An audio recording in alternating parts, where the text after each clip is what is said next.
Hi, I'm Jordan at Bulmann Dock and Lift, and today we're going to go through some troubleshooting on the electrical system of this Class 1 hydraulic lift.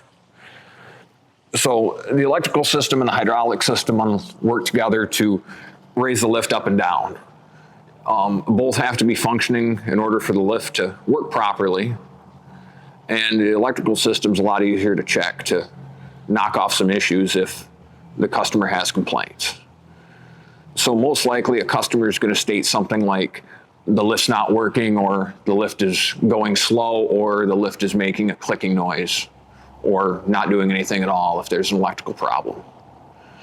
So the first thing I usually do when I get to a job site is I'll go over to the control box and turn the power button on, and if the power button lights up, it means that there is at least some voltage going to the control box. If it's off, it means that either the battery's disconnected or we have a blown fuse. So from that, that's just a real quick, gives me kind of a gut feeling on what's going on. I'll come over to the white box here, and inside here is our battery and our hydraulic power unit. This is where everything happens. So I'm going to undo the 4 rubber draw latches here. Then I'm going to pick the box up very carefully. And then I like to set those aside in a place that they're not going to get damaged, so we maintain a nice product for the customer. And now that I'm in here, the one thing I always bring down with me to the job site is a voltmeter. So first thing I'm going to do is take a voltmeter and measure for voltage at the battery. Press the button, make sure you got a solid and a dash, dash, dash line to make sure you're in DC mode. Negative, positive, and I'm at 12.01 volt, which is a little low, which means we probably should check out our charging system a little bit. Charging system on our Bulmann hydraulic lift is pretty basic. We have 3 major components. We have our solar panel, our charge controller, and our battery. First component of the charging system is the solar panel. That's what produces the power to charge the battery. Light needs to hit that, and as soon as it gets enough light, it produces a voltage and a current, and that comes down. Inside the tube is a wire that plugs into the charge controller and runs inside the box. And then this charge controller communicates with the battery and takes the voltage from the solar panel and the current and modulates that to keep from overcharging the battery. Because a solar panel at max power produces, in this case, this one produces 17.3, which if we didn't have this guy in here, would eventually damage the battery and cause it to boil because it overcharged. So this guy regulates the amount of voltage and power going through to the battery here. We also have a fuse here that protects components in the system. Without any tools, there's a few easy adjusts or checks we can do on this system. If we check out our charge regulator here, we'll notice that it has a status light on it. And if that's glowing solid yellow, it means that the system's working properly. The other 2 states it can have are either off, which means that the solar panel is not sending power to it, or the battery is fully charged and the regulator's off. Third status is a flashing light, which means that the solar panel is producing power and sending it to the charge regulator, but the charge regulator is not communicating with the battery, so the battery's not charging at that point. Usually that means that there's either a bad connection somewhere, either ground here, ground at the pump, connection here at the battery, or this fuse here is blown. So with a solid light here, that means that the solar panel is producing voltage and the charge controller is communicating and passing it on to the battery. The other optional state is if it was off, which could either mean that, in this instance, our solar panel is not hooked up. As soon as I unplug that, see the light shut off. Or it means that the battery here is at the cutoff voltage, which is about 13.5. The charge regulator quits charging the battery above that because that's max charge for lead acid battery. And then the third state that it can be is a flashing LED, which usually means that either I have a bad connection on my ground here, a ground here where the regulator attaches to the pump, it's not hooked up, you know, or this fuse here, it's a 7.5 blade fuses, either blown or not seated properly. And those are just some real easy checks we can do without using any measuring equipment, just to figure out what's going on with the system. Now, if everything looks good, we can use some measuring equipment and verify the proper functionality of everything. So the first component we're going to check of the system is the battery. Using the voltmeter there gives us a starting reference on the health of the battery, but voltage itself is not always a good indicator. Batteries can develop what we call a float charge, where the voltage can look amazing until we apply a load to it, and as soon as we apply a load, the voltage will drop. So in order to check the health of the battery, we're going to use our battery load tester. And how this device works is when you hook it up, it'll give an initial open circuit voltage of the battery here, which is in this green range here. And then when we press the switch, it shorts the battery through a resistor network inside of it, which puts a load on the battery, which is going to bring down the voltage. So in this case, we'll check our battery here, and our cold cranking capacity is 675.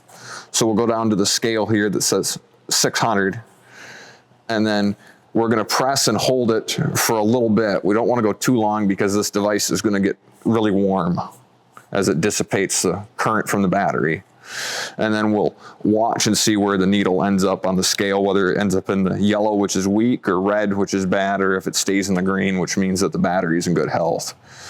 So when I press and hold this, it drops just into the yellow, which means that I probably should either recharge this battery or replace it if I don't have a way of recharging it. So, it did get a little warm. We're going to unhook it. There is another way of doing a load test on the battery if you don't have one of those. To do that, we're going to get our voltmeter back out. And I'm going to set it to DC voltage measuring. I'm going to put it on the battery itself. And we're going to note our initial voltage, which is about 12.01, which is, as I said, low. But then we're going to use the pump itself to apply load to it. So I'm going to keep an eye on my voltage measurement here. And then if the lift is runnable, we're going to just hit it, and you watch to see what the voltage sags down to. And I usually hope for anything around 10 or above. If it drops below that, it definitely shows that my battery is getting weak. And in this case, a weak battery can mean two things. Either there's an issue with the battery itself, it's getting old, which we can usually verify by checking the side of the battery case here. This one is fairly new, it's within a couple months.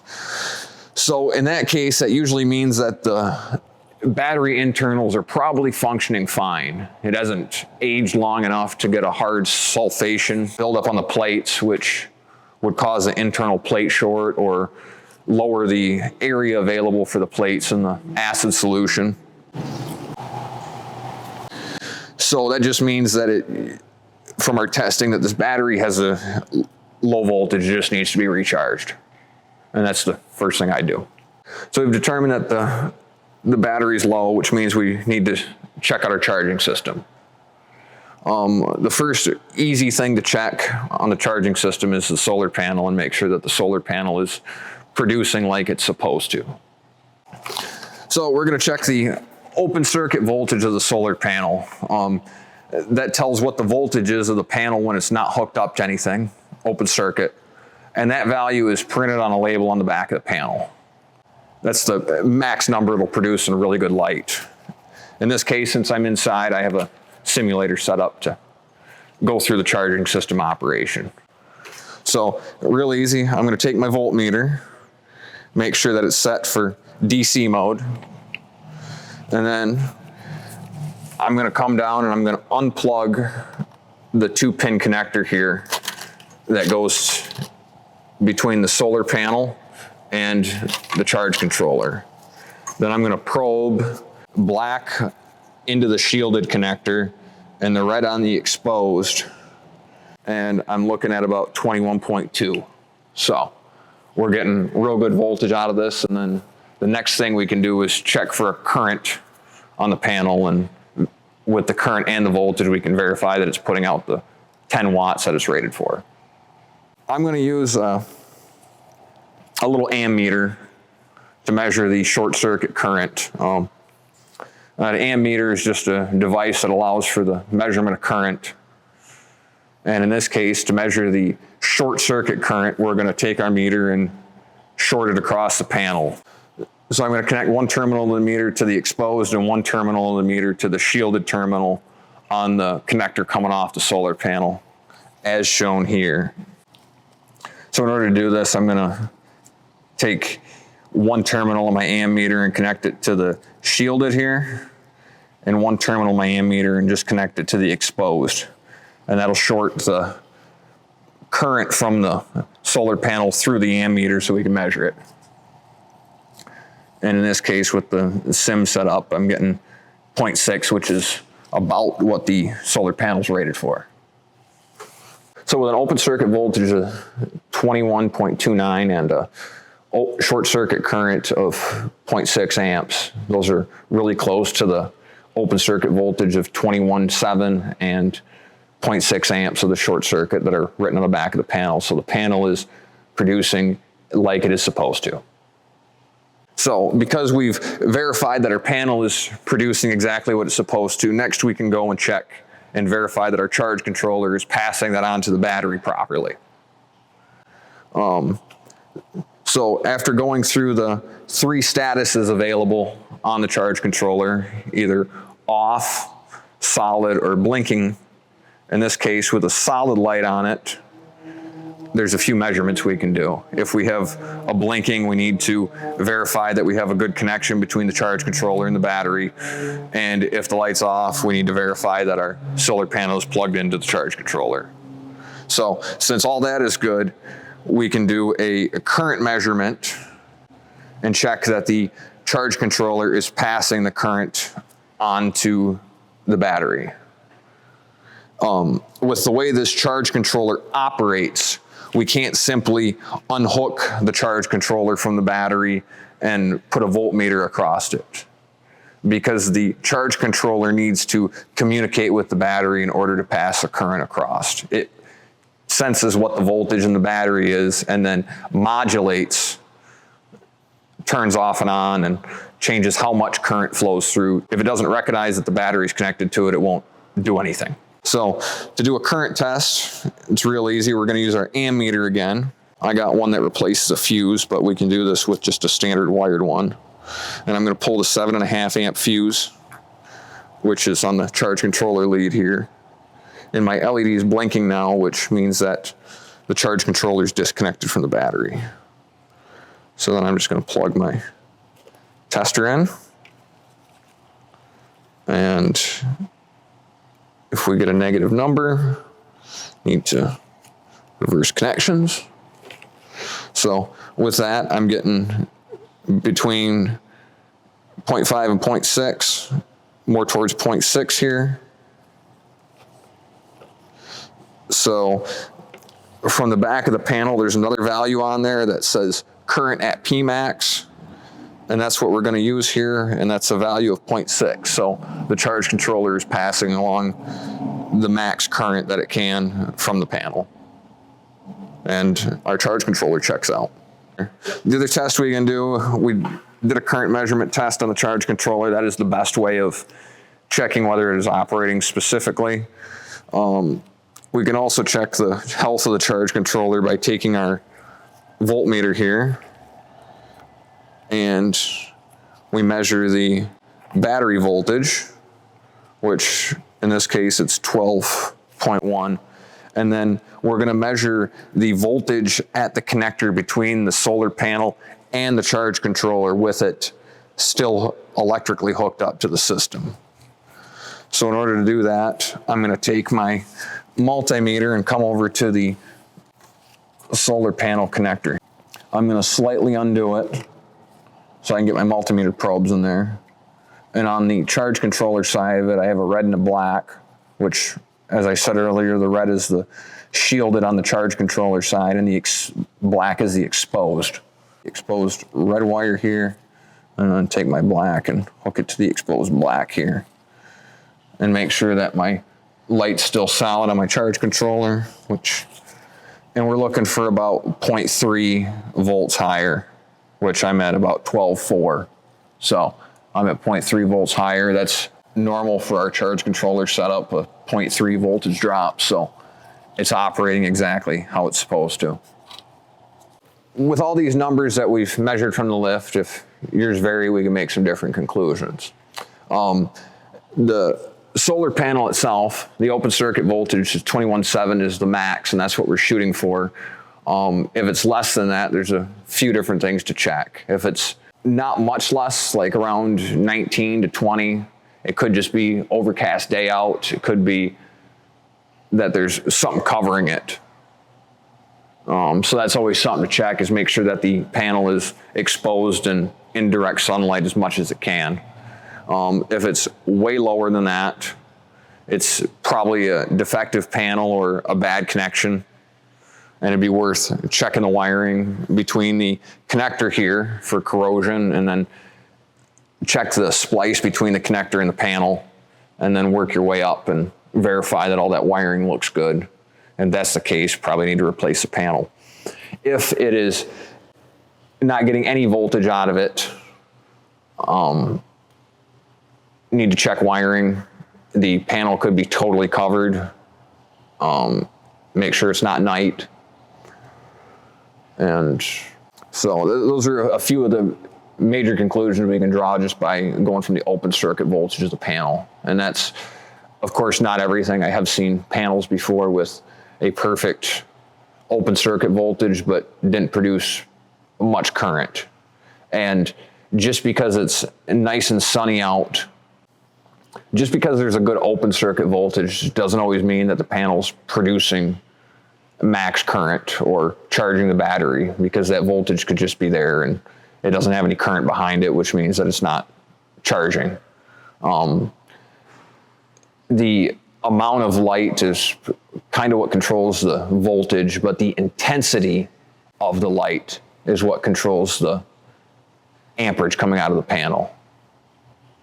So it could be overcast day, it could be a really easy way of verifying it's not a panel issue at that point. If you're not getting the max short circuit current available out, is to grab another panel that you know is good and do the exact same test on it in the same lighting conditions. Grab a spare out of the truck and do a test on that. And if it's producing the same as the panel you got there, it's probably a weather issue. Charge controller, it either works or it doesn't. So if it's passing along what current you're getting from the panel to the battery, it means that it's working. So if you're getting 0.6 amps out of the panel, you should be getting about 0.6 going through to the battery. The biggest mistake I've seen is trying to measure the open circuit voltage across the charge controller, which won't work due to how it's designed. And then the only other thing to do is check the battery and verify voltages on that. The charge controller does cut out at 13.5 to 13.6 volts. So anything above that, it won't charge. That's the max voltage that the battery should get to. Usually under use and everything's functioning fine. I've seen them around 12.6 to 12.7, 12.8 and above. Usually around regular use, I'll see them 12.6 and above is what I prefer to see. Anything less than that, I start getting skeptical about charging system and battery health. So the third option is we've done all this testing and our panel is producing max power. The charge controller's passing everything along like it's supposed to, but the customer's still having issues with battery life. You've replaced the battery or checked the battery health and it looks great. Usually means that we've just been using the lift quicker than it's able to recharge. And in that case, there's a few different options, such as either going to a battery tender setup, which would get rid of the panel, or going to a larger panel. If you have any questions, please contact your local Bulmann dock and lift dealer or contact us at bulmanndock.com. Thank you.